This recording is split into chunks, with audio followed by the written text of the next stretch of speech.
ગુજરાતના રાજકારણમાં સૌરાષ્ટ્ર હંમેશા કેન્દ્ર સ્થાને રહ્યું છે, એટલે જ આ વખતે મંત્રીમંડળમાં ફેરફાર વખતે સૌરાષ્ટ્રનું પ્રતિનિધિત્વ કેવું હશે એને લઈને ઘણા ગણગણાટો થયા હતા। પહેલા કેબિનેટમાં 5 મંત્રી સૌરાષ્ટ્રના હતા, પરંતુ રાજકીય ઉલટફેર બાદ હવે સૌરાષ્ટ્ર કચ્છના 9 ધારાસભ્યોને મંત્રીપદ મળ્યું છે। નવા મંત્રીમંડળમાં સૌરાષ્ટ્રનું પ્રભુત્વ વધ્યું। સૌરાષ્ટ્રમાં લેવા પાટીદાર અને કોળી સમાજમાં જે ફેક્ટર્સ છે તેને ધ્યાનમાં રાખવામાં આવ્યું છે। ત્યારે વિજય રૂપાણી સત્તા પરથી દૂર થયા તે બાદ સૌરાષ્ટ્રનો અવાજ ગાંધીનગર પહોંચતો ન હોવાનું અને પ્રતિનિધિમાં ઘટાડાનો ઘણો ગણગણાટ હતો, એટલે નવા મંત્રીમંડળમાં સૌરાષ્ટ્ર ઝોનમાં પણ જિલ્લાઓની રીતે વ્યવસ્થિત રીતે પ્રતિનિધિત્વ રહે એ પણ ધ્યાન રાખવામાં આવ્યું છે। નવા 26 મંત્રીઓમાં દર ચોથો મંત્રી સૌરાષ્ટ્રનો છે, જ્યારે અગાઉ મુખ્યમંત્રી ઉપરાંત કેબિનેટ કક્ષાના 8 અને રાજ્ય કક્ષાના 8 મંત્રી હતા। પોણા 3 વર્ષથી મંત્રીમંડળમાં ફેરફાર કરાયો નથી, એટલે આ વખતે પૂર્ણ કદનું મંત્રીમંડળ છે, જેથી સૌરાષ્ટ્રમાંથી મંત્રીઓની સંખ્યા વધી છે।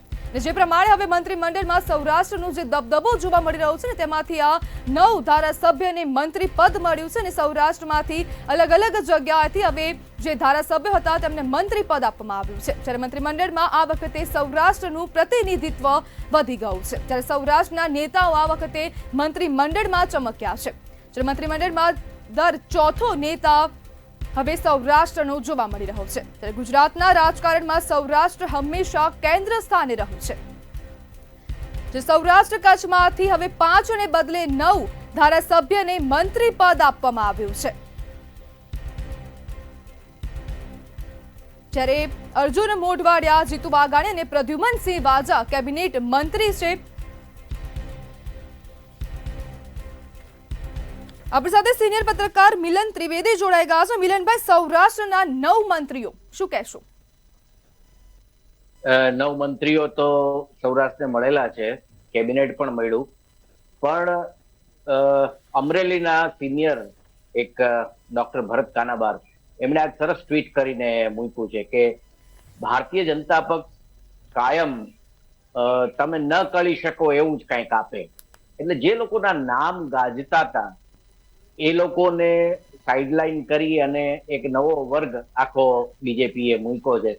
એટલે બહુ સારી વાત છે, સૌરાષ્ટ્ર પ્રતિનિધિત્વ મળ્યું છે, પણ ક્યાંક અમુક સમાજમાં રોષ જોવા મળી રહ્યો છે। દાખલા તરીકે બ્રહ્મ સમાજ છે તો એમાં હવે એક વાત વહેતી થઈ છે કે આપણા કોઈ મંત્રી નહીં। લુહાણા સમાજ એવો જે વર્ગ છે એ લોકોને એક એવી ઇમેજ ઉભી થતી જાય છે કે એસસી અને ભક્તિ પંચને એ લોકોને પ્રાધાન્ય વધારે મળી રહ્યું છે, પટેલ સમાજને મળી રહ્યું છે। એનીવે આ તો જેના હાથમાં નથી આવતું એ લોકો વ્યવસ્થિત રીતે સ્વાભાવિક છે કે વિરોધ કરતા જ હોય, પણ સૌરાષ્ટ્રનું રાજકારણ તમે જુઓ ને તો જે નામ ચર્ચામાં હતું જયેશ રાદડિયા, કે જેને લેવા અનિવાર્ય ગણાતા હતા સહકારી ક્ષેત્રે, હમણાં અમિત શાહ જયારે પધાર્યા ત્યારે પણ બહુ સારું શક્તિ પ્રદર્શન એમણે કર્યું, એટલે એમનું એક નામ એવું ગણાતું હતું કે આ તો હશે જ, પણ એમનું નામ આવ્યું નહીં। એટલે બિલકુલ મિલનભાઈ, હવે રૂપાણી બાદ સૌરાષ્ટ્રનો અવાજ ગાંધીનગર સુધી નહોતો પહોંચતો, શું આ ખરેખર સત્ય છે? ના, એવું નથી હોતું। દરેક લોકોનો અવાજ પહોંચતો જ હોય છે, અને જે નથી પહોંચવાનો એ રૂપાણી સાહેબ વખતે નહોતો પહોંચતો, એટલે એ લોકોને ખબર છે કે કોનો અવાજ અહીં સુધી પહોંચાડવાનો છે ને કોનો નહીં।